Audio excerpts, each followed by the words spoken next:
Right, morning guys. Welcome back to another video. It is a new week.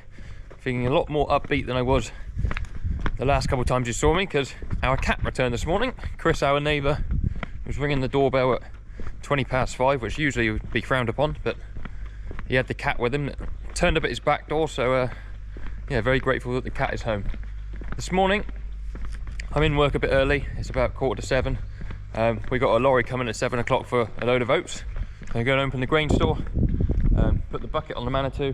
I've got a passport here, and when the lorry turns up, we'll load them up. These oats keep sliding down out of this door, which is a bit annoying. I need to make sure I get those bits and pieces out as well. Let's open this door. This takes forever. So I've had the grain door open for all of about 5 minutes, and already these guys are on the prowl. Look. How do they know? Silly pigeon things.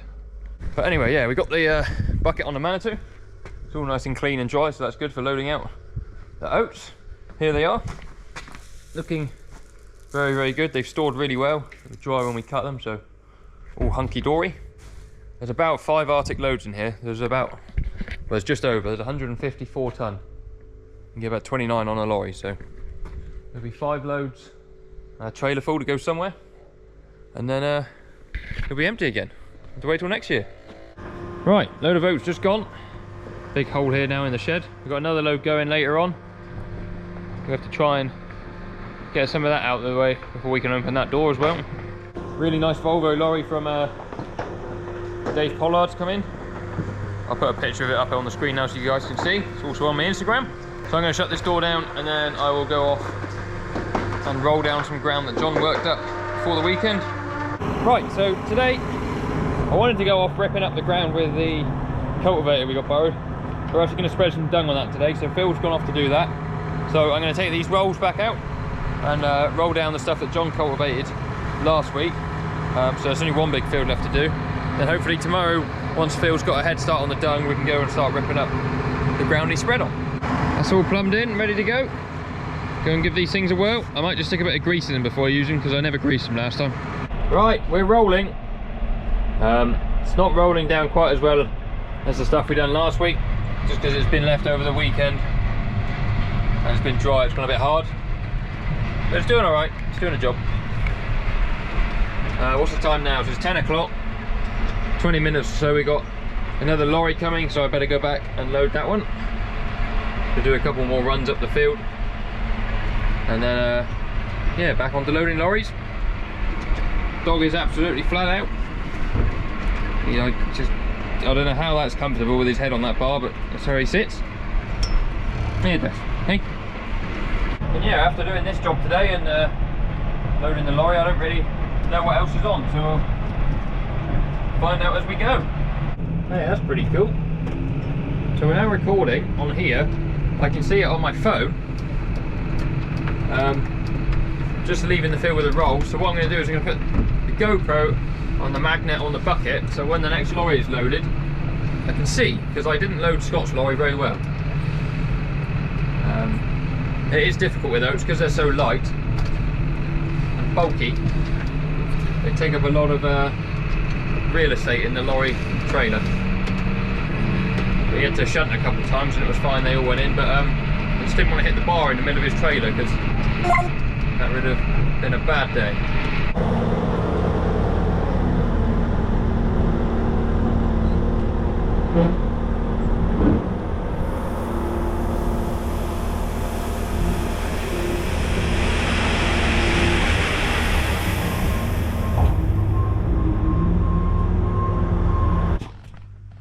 Right, breakdowns already this morning. The brake line on the dung spreader has a split in it somewhere, you know, underneath that channel where that string goes. So Phil's gone to get a new one, so dung spreading is ceased for the moment. We're going to carry on rolling for the minute. Stop any wildlife going in here. Look at that, 2 lorry fulls. What do we have there? About 57 tonne gone, and that's a bay gone.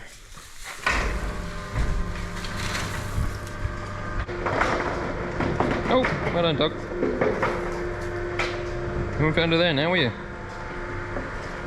Right, as you guys saw, having the camera on the bucket allows me to see into the trailers really well, so you can load them without making them have to shunt to level themselves off. We've got another half an hour or so in here to finish this job, and then it will nearly be lunchtime anyway. Another wet spot there that we never managed to drill last year. Whilst I'm thinking about it, I need to give a big shout out and say thank you to Matt from Foevvercam. He very kindly gave my channel a mention in his one of his recent videos, to which I've had a whole plethora of new subscribers and a real boost in views on the channel as well. So thank you, Matt. Hopefully we'll get to go and see Matt one day, because they aren't actually too far away from where my uncle and auntie farm that you guys see a bit of content from in the summer, but maybe one day we'll get up there to see him. Right, it's actually windier than I thought out here today, but we just finished this field. This will obviously green up and germinate with whatever's come out the back of the combine, whatever weed seeds are around. The field above up there was done about 5 or 6 days, perhaps a week ago, and that one is starting to green up a bit. This one here, again, I can see a very slight tinge of green. You probably can't pick it up on the camera. That was done about the same time. And this is the result we get from doing the rolling. So everything's packed down nice. So any little seeds that are attached to the earth anywhere now, or bits of grass like this, look, it will pull them out, and any seeds that get packed down into the soil will germinate. We'll spray that off, and then what we're thinking is Tom can come in with his horse drill he's got. It's like a disc drill, and we'll just drill straight into this. Hopefully I've left it level enough for him. Look at that. Now this used to be a pasture field for cattle. I'm assuming that's part of the old water trough system. Here's another big bit here as well, look. I mean, that one's even got a fitting on. That's pretty cool. Anyone ever seen an old fitting like that? I might show my age, but all the water fittings I've ever used have been plastic. A lot of work for these rolls coming up. All the plots over behind the trees there that I sprayed off and Craig has now ploughed, they need rolling down. They'll be rolled, they'll be power harrowed, they'll probably be rolled again after that, then drilled with our iron block, and then rolled after they've been drilled. So there's a lot of rolling to do in the not so distant future. Right guys, new day on the farm, new job. We're spreading some fert, or well, it is fert, but it's MOP we're spreading at the moment, which is potash. Just go over the store here and show you. So this here is MOP, and then we've got TSP as well, so that is phosphorus, and it is potassium. I think that's right. Yeah, I'm pretty sure that's right. Anyway, it's MOP. And what I'm doing is I'm spreading that on our stubble ground that we've cultivated and rolled down ahead of it being drilled, just to raise the soil indices. So in your soil you want a good indice of phosphorus, potash and lime, or pH. So the pH on all the arable ground is actually really good. It's all where it needs to be, it doesn't need any added lime. Whereas the phosphorus, potassium levels need to be raised. So we're putting on 242 kilos to the hectare of MOP, and we're going to put on 180 of TSP. Now this bag here has actually got a little hole in the side. It's been patched at some point, so the stuff inside's gone a bit lumpy, but that won't matter, we can break it all up in there. Right, so there we are, I've got another hopper full. All these big bits, although they're in a lump, they will break like that. See, I'll just rub my finger on them. So as we're going along and we go over bumps and stuff, they'll break into little lumps and then they'll break down again. Will eventually all come out through the spreader, which is obviously what we want. Right, so we're now out in the field spreading. This is one of the fields again that we've cultivated and rolled down. It's just starting to green up. I don't know if you can see the green lines behind me. So we're putting the MOP and the TSP on now whilst it's in its cultivated stage. We've got a little bit of rain forecast at the end of this week, which will help get the MOP and TSP into the ground, soak it in, and also help with anything else that wants to green up. And then at some point in September we'll spray all this off, and then when it gets drilled, it will again work any MOP in that hasn't soaked in, and hide all the trash that is, you can still see all the stubble and stuff. So my job now as a steering wheel attendant is just to press start and stop at the end of each run and get it on the auto steer line. The rest of it looks after itself. All the spreading of the stuff is all worked out on the computer. It calibrates itself as it's going along. So yeah, I just put my feet up. So this is my spreading screen. So this looks after all the actual fertilizer itself. So the W there means that we are calibrating on the move. So it's always weighing itself and making sure that the rate is correct for how far we're traveling. My other screen here, so I can swap them just by pressing this button at the top here, is my mapping screen. So this shows me where I have and haven't been in the field.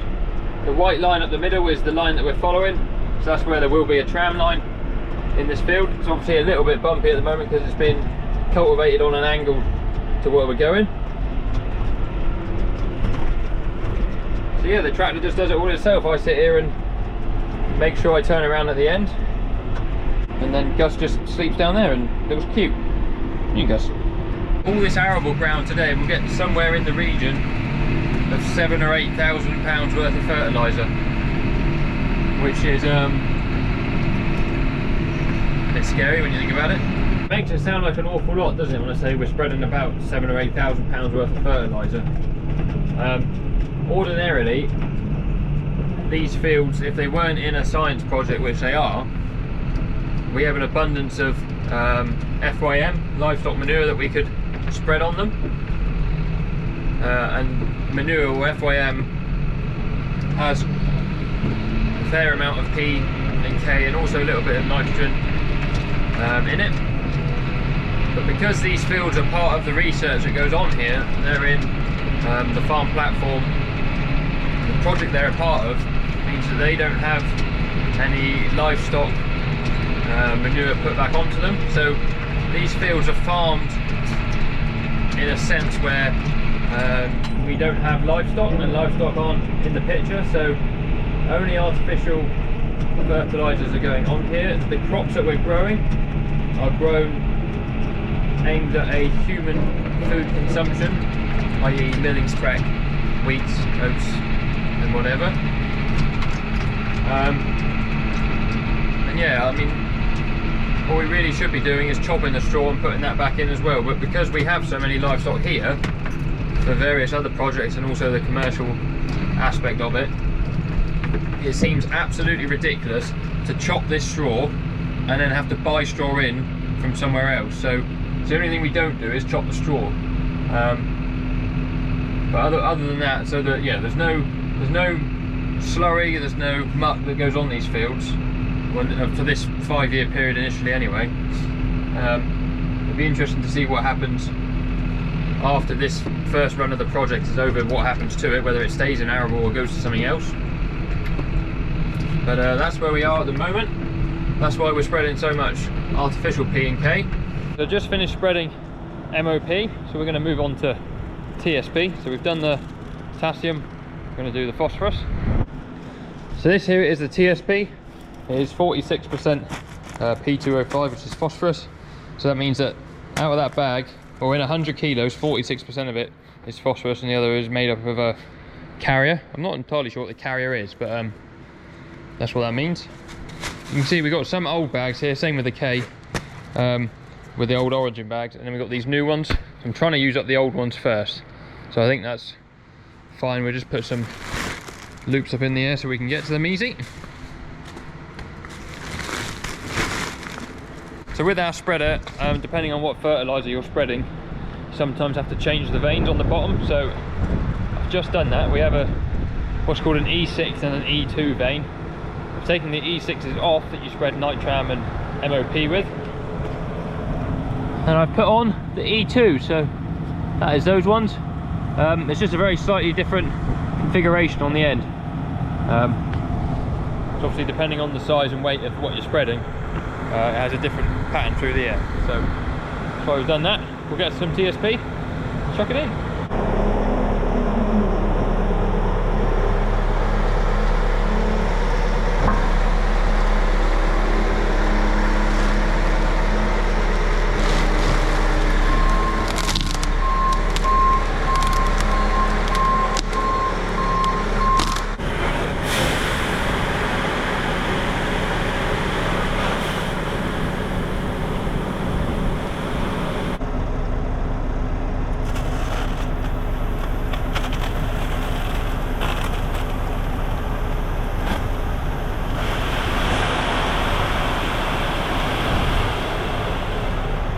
You can see there that TSP is much more of a round prill rather than a uneven stone looking type like the MOP is. Therefore it has a different spread pattern, that's why we have to change the vanes. So the computer knows here when you fill up, the weigh scales on board can detect it. So we've got 1825 in the hopper, you just say yes. Ask you to pull up your steps, which I didn't put down. The other thing I've done here, so before I turned the tractor off to change the vanes on the back, I went into input here, changed my spread rate to what I'm going to be using, and also changed my calibration value to what I'm going to be using. That's because with a KRM you need to change it and then power the system down and power it back up for it to actually take effect. It does say in the manual you can just pull out the isobus cable, stick it back in again, but I don't like pulling them out whilst the tractors are on. So I tend to just, when I'm changing the vanes anyway, obviously much safer to have it turned off so the power shaft can't spin. To program it to what you want for when you turn it back on, turn the machine off, let it power down, turn it back on, and then it will be set right for your next job.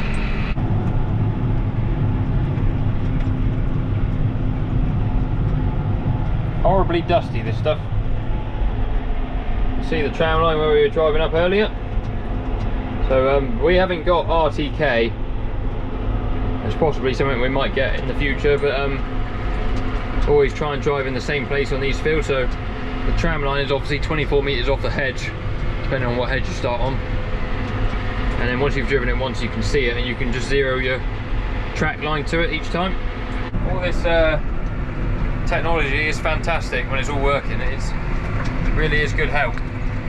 Remember, I used to spread fertiliser with a little waggy tail spreader, which a lot of people still use. Nothing wrong with them. But used to spread it to your last wheel mark. And of course, you can't really see your last wheel mark very well in stubble ground. So knowing that you are sort of within 1 or 2 centimetres of where you should be, spot on. Right guys, I have just finished the last field. Just gonna walk out into the field a bit and sort of show you what it is we've been doing. Also a good excuse to give the dog a bit of a leg stretch. So hopefully I'll be able to give you a good example here. So see this here, if I can avoid putting a shadow on it, there's a bit of red stuff there, so that is a bit of MOP. So that's a bit of potash or potassium, and then next to it here we got the little grey prills. If I can grab one, that is the TSP, that is the phosphorus. So we spread that on all our arable fields that we combined this year. So you can see here, these are all the bits that have germinated. So these are either volunteer oats, bits of grass or weeds that have either gone through the combine or have been in the soil and now it's been disturbed, have germinated, which is really good. So this field will now be left for probably another 3 weeks or so, and then we'll let it green right up, we'll spray it all off, and hopefully we'll drill straight into this with a disc type drill that will level it all off. Really nice seed bed, whack on some pre-emergence and get a really good crop of first wheat out of it again. So that's where I'm going to end today's video. If you could all be legends and like and subscribe, that would be pretty cool. We're currently at 9,250 subscribers as of today. We're in a sub race to 10k against Crawford. Hopefully we'll beat him, but he is gaining on me fast. If there's anything I've missed or you have a question, please leave it in the comments. I try to answer all the comments, but we're getting more and more and more now. I do struggle a bit, but I do try and answer them all. This thing will be getting a big old wash in the morning. We've got loads of stuff going on with reseeding. We've got some more arable ground we need to cultivate and get some barley into. So there's loads of stuff going on over the next month or so. All be crammed into the sort of a week's worth of work into a month of YouTube, if you follow my drift. Head below to follow all my socials, there's links in the description. And as always guys, thanks for watching. We'll see you on the next video. Cheerio.